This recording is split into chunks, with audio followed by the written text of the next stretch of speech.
Hi, everybody. My name is Richard.lesperance, and I go by the name of my man Richard. Welcome to A Better Lifestyle. Today, we're going to have a roundtable on business and finance. So I think you guys are going to like it. So I think I could say, I think I have the dream team today. So everybody fits together. So we're gonna start. So I'm gonna let everybody introduce themselves. If you guys can introduce yourself in about a minute or two. Uh, Introduce yourself, say what you do, and how long have you been doing it. So we'll start with Robert. Oh my goodness. Let's see. I am a franchise consultant and a franchise investor. I've been in franchising, meaning I've owned franchises. I'm dating myself here, but since 1986, when I first broke into franchising and bought my first West Coast video franchise. If you guys remember the video industry and where it is today, but I owned a bunch of those in the Philadelphia area. Also owned a couple of other different franchise concepts that I've built and sold over the years. I was CEO of a national chain. I've been consulting for a couple of decades, and I still get high on my own supply in that I own two franchises. One I just bought, one I bought a couple of years ago. So love the franchise category in general. Eunicia? Well, Robert, I will tell you, franchise owners really need the support. I can't tell you how many times I run into franchise owners that are either doing really well or they really struggle. And there's that in between of how in the world do we climb up to the next level. So I'm so happy that you're here. This is Eunicia Peret. It's a pleasure to be here with you guys. I am a wealth strategist. I am the owner and founder of Excelstra, where our mission is to address the question of what is missing for high net worth, high income individuals, typically those very successful business owners that are making money, have found success, but they feel the pinch of paying too much in taxes, not truly knowing how, why, where money may be invested or should be invested. And then last but not least, how do we think about the exit strategies and the legacy that we're going to leave behind and transcending the gamut to bring it all together? And we use a very, very customized quarterback approach where the client is not left on their own. They're not just left with some introduction or talk to this or talk to that person, where we actually are the team that sits behind making sure that the overall strategy actually breathes life and comes to fruition. So that's us. Okay. Lynita? Hi, I'm Lynita Blackwell, the intuitive business coach, and I help very successful people like my panelists here today, my panel buddies today, to live life on fire, a life full of peace, joy, and fulfillment. And I got my start because I am an attorney. I have had my own firm for 17 years here in Atlanta, Georgia, focusing on estate planning, business law, as well as residential real estate. And I am also a CPA, and my focus is nonprofits. And so I run into a lot of people who are looking for wealth managers and looking for opportunities to diversify with franchising. So I am excited about this panel discussion today. All right, guys, we're going to start. In this environment right now that we're in with the economy and everything, inflation, interest rates, a risk of recession and all, how was business for you guys in 2023? Did you guys encounter any challenges, and what's your take and strategy for 2024? I'll start with Robert. Oh, great question. I mean, you're talking about not just a single challenge in potential recession and interest rates and so forth, but we've also come out of a pandemic, so that's obviously been a challenge, which is extremely challenging to a lot of different types of businesses. There's always the challenge of one of the other challenges the franchisees, for instance, may face is competing against Amazon. So when I'm working with a client as a franchise consultant, I mean, what's always in the back of my mind is to focus on what the potential obstacles can be, what can hurt you as a franchisee, whether we have an active conversation about that or whether that's simply in the back of my mind and I watch out for my clients in that respect. But I mean, when you're looking at, for instance, a pandemic, anything that was retail related, especially food, hospitality type businesses, got annihilated during the pandemic. So I'm always very cognizant of types of businesses that are going to take a hit in those situations. When it comes to online shopping, I mean, I don't put any of my clients anywhere near franchises that are product based. If it's a product and service combined, perhaps, but if it's a product based concept, you want to steer well clear of that. When it comes to recession, there are certain franchises and businesses that will be hurt dramatically by recession, and yet there are others that won't be impacted by recession, and still there's another group of them that actually do better during a recession. And in terms of my consulting business, usually when you go into a recession, a lot of people are getting laid off. And so actually it unfortunately for those people, it might be unfortunate, but from my standpoint, it's a more fortunate thing, because then I have more clients to work with if I could take on more clients. And often there's a silver lining to that, because so many of the clients that I work with who have gotten laid off during recession, and they got into something that was their own, that they ran, and they absorbed, it was their business and they can run it, and they have a lifestyle now, a reasonable lifestyle. They end up being thrilled with the move that they made. Eunicia, have you seen any changes, like behaviors with your clients in regards to everything that's happening right now? Yes, I piggybacking off of what Robert said earlier, a lot of the clients that we work with have kind of some major questions in mind. Number one is, what happens? We've all heard about, we're in a recession. Are we going into depression? How will that shake out? And how will it impact people?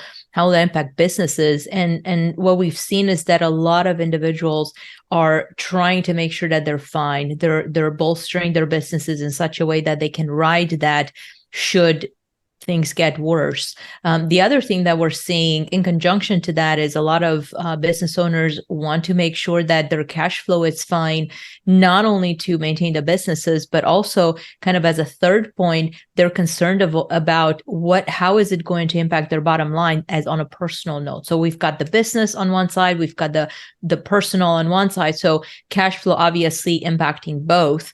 A big question is, how do we bolster cash flow? How do we protect the money that comes in, so that, part of what we do is we help businesses stop financial leakage. Let's stop flushing money down the toilet, because that money is money we don't have to go out there and make.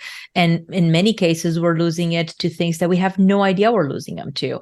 And so, again, cash flow, protecting from what's happening potentially with the down market, but also very importantly, a lot of people are afraid. We've just come out of the pandemic.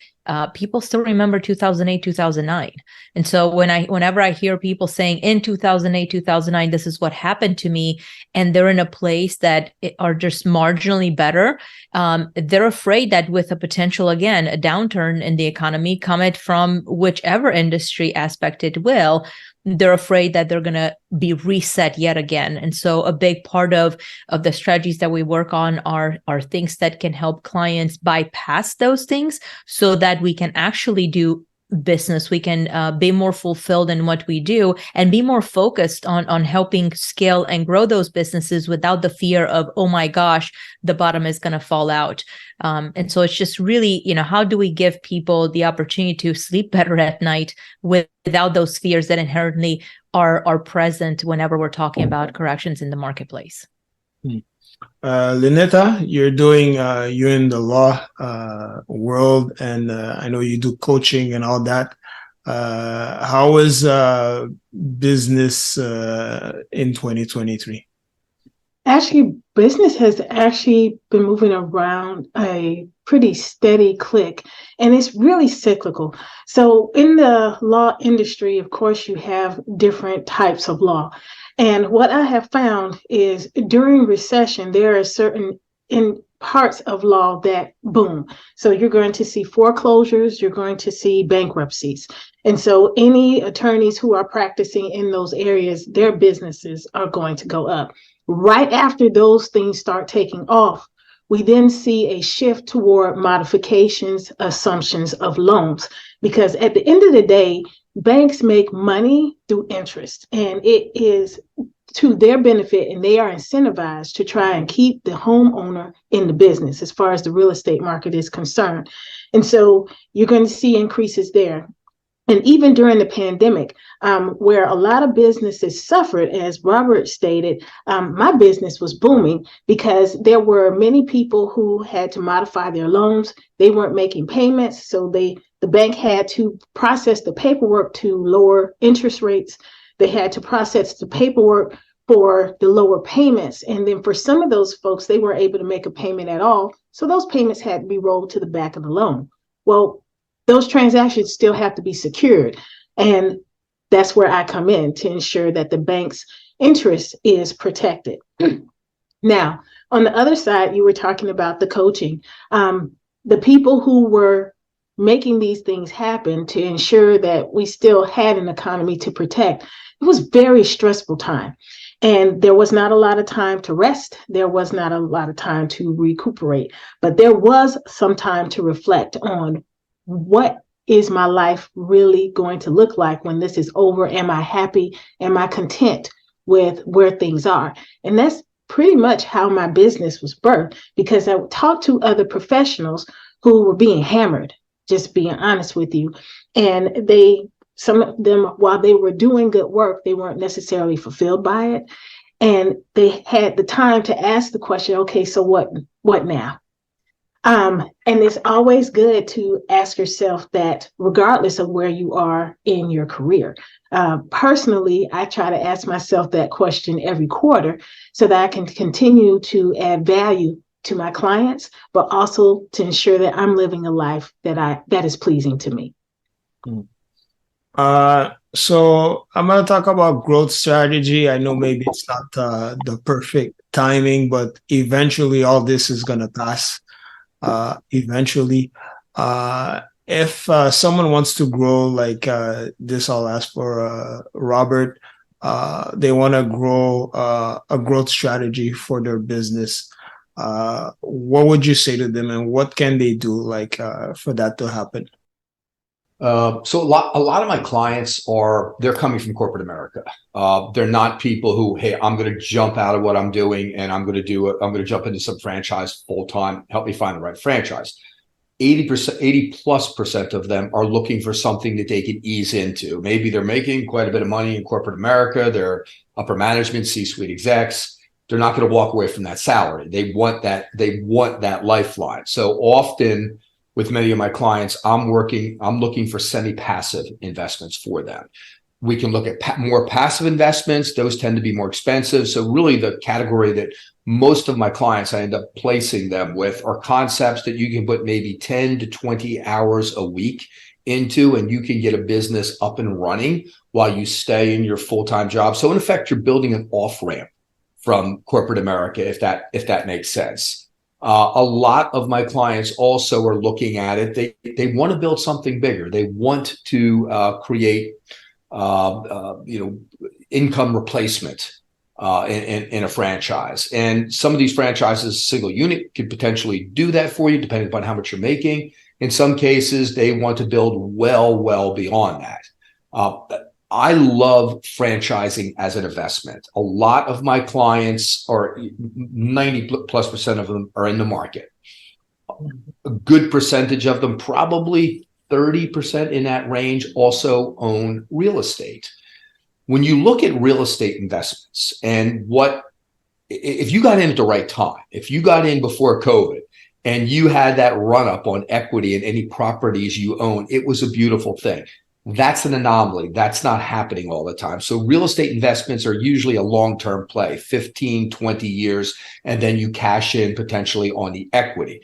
Vast majority of my clients who have real estate holdings that they're managing properties, be it single family home, duplexes, whatever it happens to be, and they have multiples of these. Most of them are not making money. I mean, by the time they have a management company, because if they don't have a management company, they're spending a lot of time and it's becoming like a second job for them. But most of them have a management company and typically they're losing a little bit of money. Maybe they're breaking even with it, but they are riding that equity train. They want to see that equity increase over time. The thing I love about franchising, if you get into the right franchise, equity builds at a much more rapid rate and you have cash flow much more quickly if you get into the right franchise. So let's say you get into a franchise and you made an investment of $300,000 and you're able to cash flow positive year one, 100,000, but it grows from there, grows to $250,000 and your investment was $300,000 into that franchise, total investment. I'm not saying cash on cash return, but total investment. That franchise, if it builds to $250,000 bottom line, let's say $1.25 million top line, that franchise should be worth, typically with franchising, somewhere between 3 to 5 multiple of earnings. So that franchise should be worth $750 to $1.25.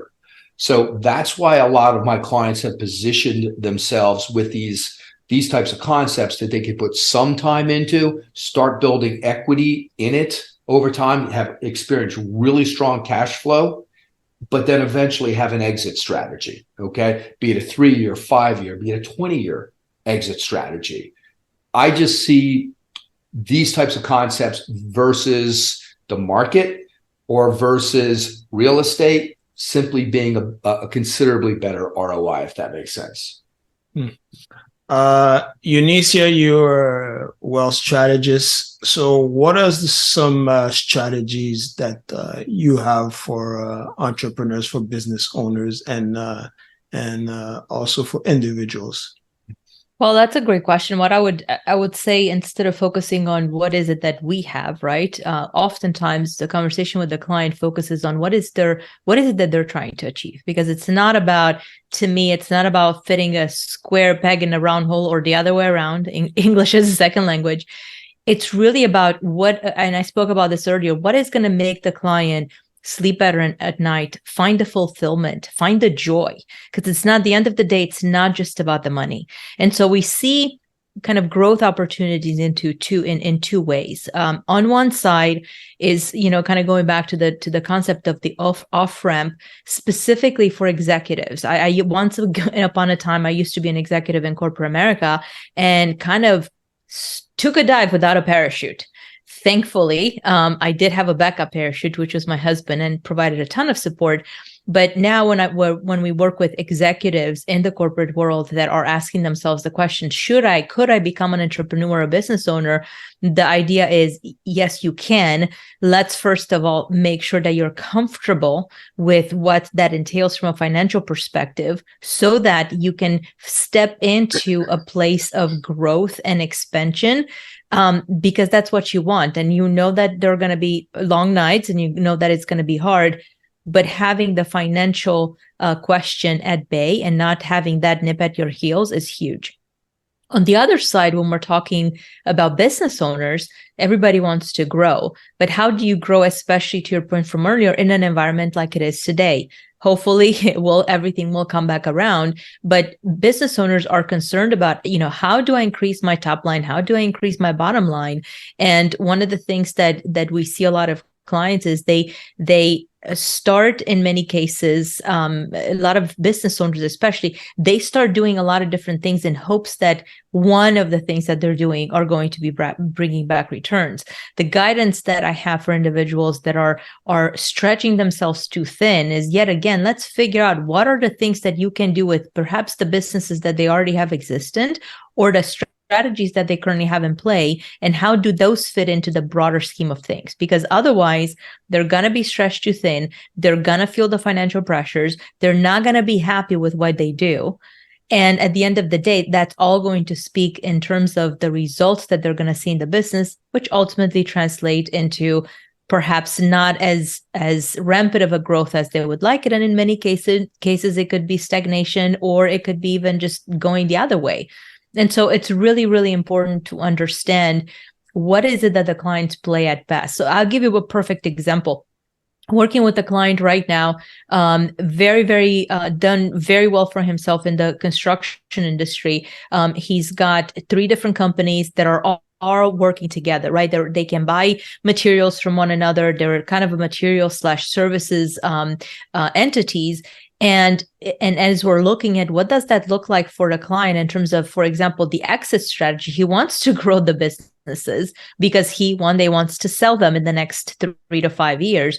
But then on the other side is the question of which of the businesses, the three main businesses that he's overseeing, in addition to real estate and other things, which one of those is probably not as well fitted for his exit strategy, and he doesn't want to focus on. And so we're going through the process of he's actually selling that business because then he can focus on the other two that are a lot more complementary to each other, scale them in such a way where he's going to be able to get top dollar. So the answer really depends based on the industry, based on what the client's trying to achieve, and based on, what is the long versus the short-term goal.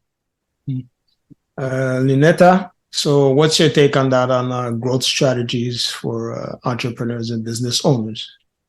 So I actually agree with what's already been said. The first thing is there has to be a mindset shift from working for someone else to working for your hardest and toughest boss, which is yourself, because you give yourself so much grace and you forget that the same things that made you successful in that job, it's going to be times 10 for you to work for yourself. So that's the first thing. There has to be an understanding that you're going to be the one holding yourself accountable. Related to that, that means that you also have to give yourself some of the perks that you had from the job, even when it feels impossible. You have to give yourself vacation to re-energize. You have to go to conferences just to learn, not always to be the person presenting. You have to be in this place of perpetual customer service. Excuse me. And that is a shift that a lot of people don't make. And it's one of the reasons that entrepreneurship can be very tough. The second thing is having that support. When I branched out, I also had an awesome life partner, my husband, who was there to fund things sometimes when the money just was not flowing. Because once you get into business for yourself, sometimes you have periods where you have money that comes in, and then you will have a long period where there's not a thing. And until you get to a place where you can build up to have a line of credit to smooth those rough patches, it's going to be tough for you to take care of the things that you normally would without thinking about it, because you have a check coming in every 2 weeks, once a month on a schedule. The next thing is you have to get to a place where you learn to trust other people.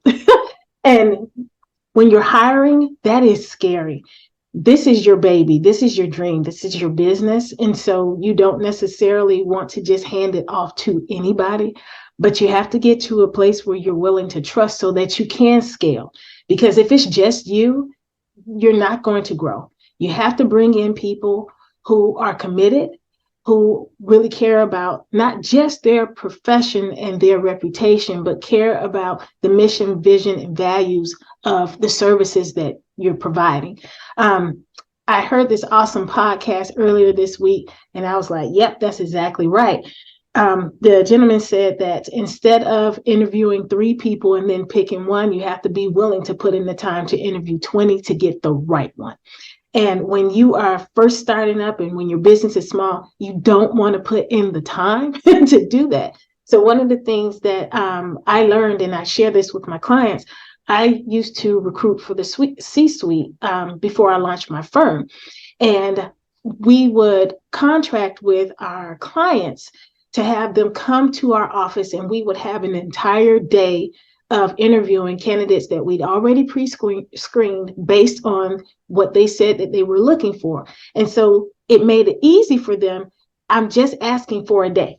I will feed you, but you will leave here today with a person who will fit into your organization well. And instead of you spending time, because this is not your area of specialization, but it's mine, And so now you can go off and do the things that you do well. You will find someone that can help you to do it, and you can move on into growing your business. So those are my thoughts on that. My next question is going to be for Eunicia. when you're going into the entrepreneurial world, in the business world, you're leaving everything like behind, like security and all that, job security and all that, retirement and all that, the benefits. How when it comes to business and entrepreneurs, what can you tell us a little bit, like what's the basic the basic frame, like for financial security, for people to establish financial security for themselves as an entrepreneur? So that's a great question, Richard. It's again, it kind of depends from individual to individual. So if you're listening today and you're like, okay, I'm a business owner, I'm an entrepreneur, I've invested all of my eggs in that business basket, right? We all know what's happened during COVID. We all know what happened during 2008, 2009. A lot of businesses went under. And as they went under, so they took with them savings and growth and opportunities that individuals had built for themselves all within the business. Yes, you're right. Leaving a corporate environment is not only challenging, but you are leaving that security. But I find it's even more challenging for business owners that perhaps have been business owners for a long time and they have no security blanket. We have clients that own companies that bring in revenue to the tune of millions and millions of dollars. I couldn't make this stuff up, millions of dollars. But when we're looking at what's in it for them on a personal note, that was a thing that was kind of left out of sight and out of mind. One of the challenges and one of the things that I love what Lynita said earlier is individuals have to be willing to see and to feel and to seek guidance and support, whether it be through a coach or whether it be to actually pay to get better services. In our line of work, everybody just kind of wants it for free. And I can't tell you how many times individuals will come and say, but just do it for me, Eunicia. Just, can it be free and can you do it for me? And the answer is no and no. And the reason for that is because if we just did it for them, they wouldn't feel it. They wouldn't step into what needs to be done and what is that thing or that action or the series of actions that are going to make them feel financially secure in the future. And then the other thing is when people are just looking, especially business owners, let me just get it for free, it becomes a problem. I'll give you another example. I speak through examples, by the way. Just earlier today, I was on a call with one of our business coaches. And one of the things he said, and he pointed out so clearly, he said, too many business owners just want to skim the outskirts of the free guidance that they're receiving from masterminds, right? Brilliant business owners that offer specific services, but they're not willing to pay. And because they don't pay, they end up in this rigmarole of never getting out to the actual ultimate success. And I've seen that attributed to business owners that won't pay for a business coach, won't pay for a sales coach, won't pay for financial support. We see that all the time. People are like, why would I pay for a wealth strategist to help me with all of this? And it's like, because we know that how many people are there that are leaving money on the table? And we're talking about, in many cases, hundreds of thousands of dollars per year. And even if it wasn't hundreds, what if you knew that you're probably leaving $30,000, $40,000, $80,000 per year to chance or overpayment in taxes every year, but you're not willing to do things differently? And I know Lynita can speak to this from a CPA standpoint. We see it all the time. People are not, when they're not incentivized and they're not looking at what can I do to truly build my own financial independence, that's where problems start happening. And so it's not as easy as just do this or do that. Financial independence, especially on a personal note, it has to be personal. We have to feel the feelings, even if they're uncomfortable, because once we feel those feelings, guess what? On the other side is a beautiful scenario, but only if you actually go through that pain sometimes. So I'm gonna ask this question I forgot to ask at the beginning. Why did you guys jumped into entrepreneurship? I'll start with Robert. Great question. Because I couldn't do anything else. I mean, I failed at just about it. I wasn't a good employee. I didn't enjoy it. I highly doubt that. You just don't seem like that kind of guy. I am telling you, it was just, I hated having people tell me what to do. I wasn't good at that at all. A lot of my clients are like that as well. So I begged, borrowed, and stole basically to get my first franchise that I launched in 1986. And just purely by dumb luck, I got the right location, got some of the right people in place. And that unit that I opened on Wayne and Shelton Avenues in Germantown area of Philadelphia, that unit, I opened December 1986, right before Christmas. That January, it was the top unit in the chain. And there was about 150 units in the chain at that point. And that propelled me to allow me to open a number of additional stores and really got me off. I've made plenty of mistakes, believe me, but there's a certain amount of luck involved, and I could have chosen the wrong franchise.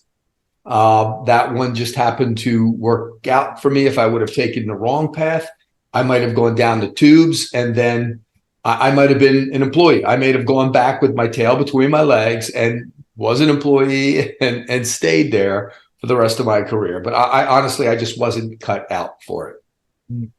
Lynita?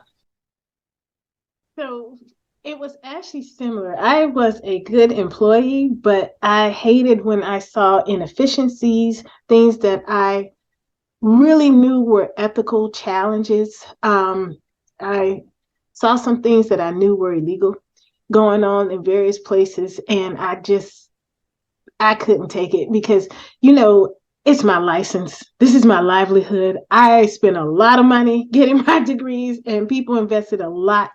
And I was like, I can do this myself. And so I did. And my husband was very supportive. Thank God. That first year standing up the firm was rough. And our daughter was born, 6 months in. I literally tendered my resignation on a Tuesday and found out she was on the way that Thursday. So, yeah, exactly. Girl, that would be a tough one. Oh my gosh. It was. I tell you, my husband is a saint because he was like, we're moving forward.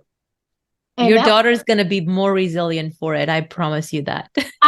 She already is. Like when she talks about getting a job for experience and to network, but she clearly knows she's going to work for herself one day. And I am just so proud of her because when I started working, that was not really in my mind. It really was a push because I was like, well, I keep winding up in these same situations. So the problem can't be them. It's got to be me. I don't fit. It's not okay for me to see things we could do better, that we could do well, forget better sometimes, just do well, and they're not being done. And I was not in that place. Well, I still am not.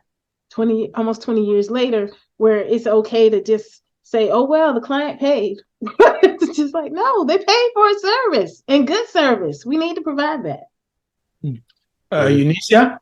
I love what you said, Lynita, especially about your daughter. Funny story, our 10-year-old son just submitted his very first proposal. We were talking about some things that needed to be done around the house, and he said, Mom, I could do those things. So long story short, I was trying to negotiate him, and he had this bulletproof approach to here's how much time it's going to take me per unit. And Mom, I'm not going to go backwards. And then he came back and he said, I've submitted my proposal. I think I underestimated the amount of time it's going to take. So tips would be appreciated. Do you want me to include that in? I know. But about my journey to entrepreneurship, for me, it was a little bit of kind of from two angles. Angle number one, I was up for partner in a major consulting firm. And the question, funny enough, came from my husband. He said, I think we need to talk. And I looked at him and I said, for all these years, you've been my biggest supporter. And now that we're having this conversation, you want to talk? And so I kind of took it almost offensively, but he was very strategic. He said, listen, you make a great employee, and as a leader, I was of course a leader, but at that next level, you no longer drink the Kool-Aid. you officially have to sell it. And kind of to your point, Lynita, about, the moral compass, there are specific things that you're okay to just overlook.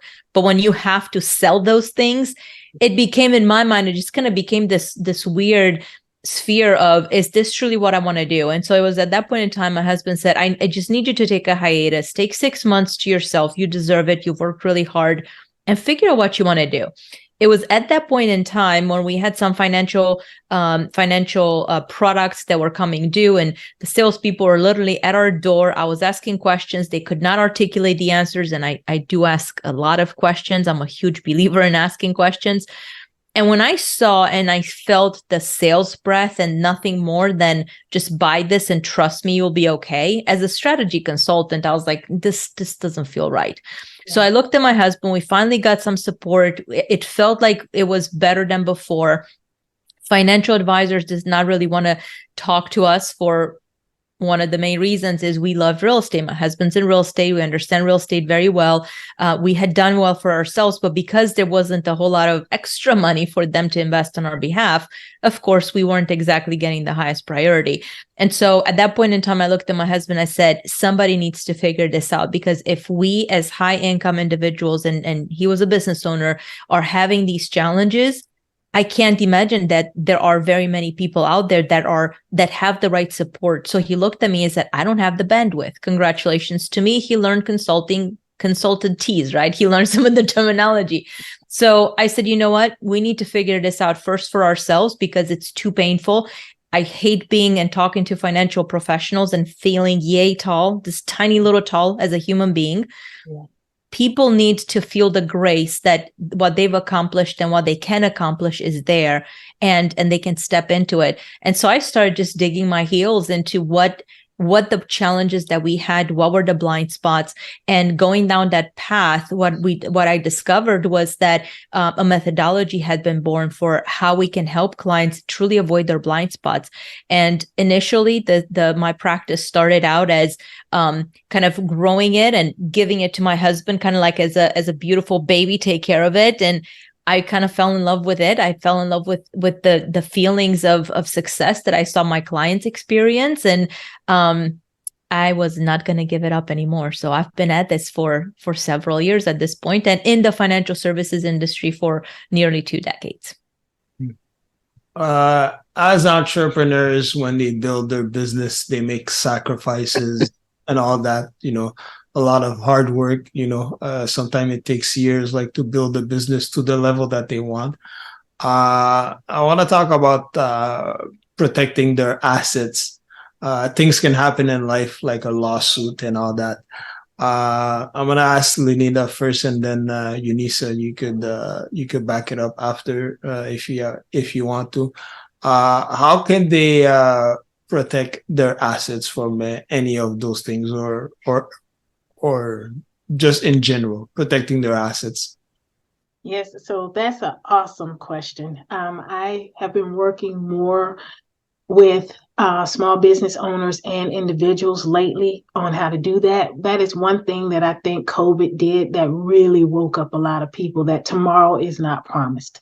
And it was interesting to me because we all go to funerals throughout the year, but COVID made it personal, because just about everyone knew someone who was impacted by the pandemic. And so the first thing that I advise people to do, because this is something almost everybody can afford to do, is get some insurance. We don't talk enough about that. And term life insurance is relatively inexpensive now. When you can afford whole life, absolutely, won't you do that? But definitely get insurance, life insurance. The second thing related to that is to get burial insurance as well. Not expensive. If there is a certain funeral home you want to take care of your going home service, then talk with them directly, because many of them have payment plans. Please do that, but definitely get it. And the policy does not have to be large. The third thing that you want to do is, if you have real property, so home, buildings, that kind of thing, you might seriously want to consider setting up an LLC and either transferring those items into the LLC's name if you are running them for a business purpose, because I work with a number of investors and they are doing it scared. And I put that in quotes because they don't have anyone guiding them. They just are very good with making money. They went out there and purchased a property and stuck a renter in there and said, I'm a landlord. And even the terminology, I'm like, you are an investor, you are a business owner. We got to get you set up as one, right? The second thing is, for your personal home, I suggest setting up a trust and transferring your home, and if you have items of value, into the name of the trust.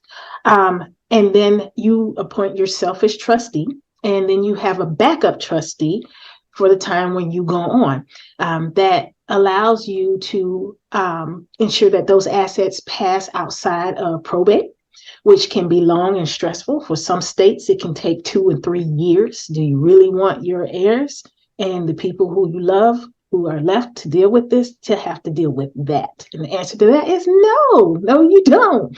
The next thing you want to do is you absolutely want to set up your estate plan. Now, the trust can be part of the plan or not. I like to do it comprehensively. You want a will, an advance directive. And so that's how you want your doctor to handle your care if you are not able to speak up for yourself, and who you want to make those decisions on your behalf, whether it's a family member or a friend. You also want a financial power of attorney. You want someone to have authorization over your financial affairs, and you can restrict that. And so it can be as broad or as limiting as you want. You can have one person over certain things and another person over other things, because everyone has different skills, gifts, and talents. And then if you have children, you also want to set up a conservatorship. So you want a guardian. So that's the person who's in charge of your child's person. But the conservatorship is over your child's assets. Because again, you have family members who are very nurturing and loving, but they might not be all that great with money. And you want to make sure that whatever you've left, whatever you worked hard for your family, is there in case you're not. So those are the things that I advise my clients on, and potential clients on how to protect themselves. Great information. I was writing notes feverishly. Yeah, I saw you. I was like, let's do it, team. Yeah. No, I love that. I love that, Lynita, as you were kind of going through. If I could summarize, because I think there's some really good nuggets, is make sure that your legal structure is in place, and please don't try to just do this on your own. There are a lot of people who will say, it's funny. There are a lot of people who will say, I need an LLC in order to open up a business. It's like, really, you don't. But once you do want to set up a business, make sure that your overall structure is set up correctly from a business, from a legal, and oh, by the way, from an IRS standpoint, right? All those things are very, very critical. And if you don't have them all together, it's could potentially put your business at risk. The other thing you mentioned, Lynita, was the estate and I call it the legacy planning as well, right? And one of the things that I'd like to add to this category, outside of the directives, the trust, the life insurance, asset structuring is a really, really big thing. A lot of people do not know that the rules and regulations have changed, and there's a huge change in legislation a couple of years ago to where 401ks, IRA plans, etc., they no longer transfer to the heirs or to the beneficiaries the same way that they used to transfer. There are specific time limits on what happens with that money. And oftentimes it catches the next generation in a really, really poor timing, because they are congratulations during the period of time when they're experiencing their highest earning years. And if parents and aunts and uncles did not structure things correctly while they were still alive, you may be thinking that you're leaving a blessing to those behind you, but in some cases, you may be leaving them a hot potato that they need to figure out what to do with. So that's a big, big one as well. And then the other thing that I would add is the exit strategy. What is that extra strategy going to look like for us? What do we need to be thinking about? Are we going to exit the business? Is it going to be sold to a family member? Are we going to sell it? And we want to make sure we get, Robert was talking about the biggest multiplier. Do we want to just donate this business? Or if we are thinking about, again, our personal financial situation, how are we going to make sure that the things that we're working for so hard and the money that we're working to earn today is actually going to maximize our retirement income? Because oftentimes that's the other taboo thing. We don't want to talk about that until, unfortunately, we see that it becomes too late. And people make the wrong decisions with, how to use leverage, for example, pay down the house, not pay down the house, get a mortgage, get a loan, not get a loan, even on the business. And because of the decisions they make, oftentimes, when it becomes too late, the question then becomes, are you going to be able to eat sheetrock? Because there is no planning ahead of time, and people just focused on just pay everything off, and they forget that liquidity can make a big difference when push comes to shove and when times get tough. So those are my couple of additional critical points there as well. Great point. Great. I'm gonna wrap it up in about a minute. In about a minute or two, if you guys could give your take on everything we've talked about: entrepreneurship, saving, investing, wealth creation. What would you guys would have to say? I'll start with Robert. I'm one part of the equation, and then when clients get into concepts, or I help them find the right concept, then Eunicia and Lynita, then their expertise takes over with that, from the setup standpoint, and then long-term strategy and so forth. So what I guess I'd like to leave your listeners with is that, if you're interested in getting out of corporate America, if you're interested, and it could be, again, a very gradual plan to do so. You want life balance. You don't want to be working 40, 50, 60, in some case, 70 hours a week. Franchising is a really good vehicle if used properly, if you find the right franchise concept, but you have to be extremely careful. I would suggest to you, there's over 4,000 different franchise concepts out there. I'd easily suggest that 60% of those you want to go nowhere near.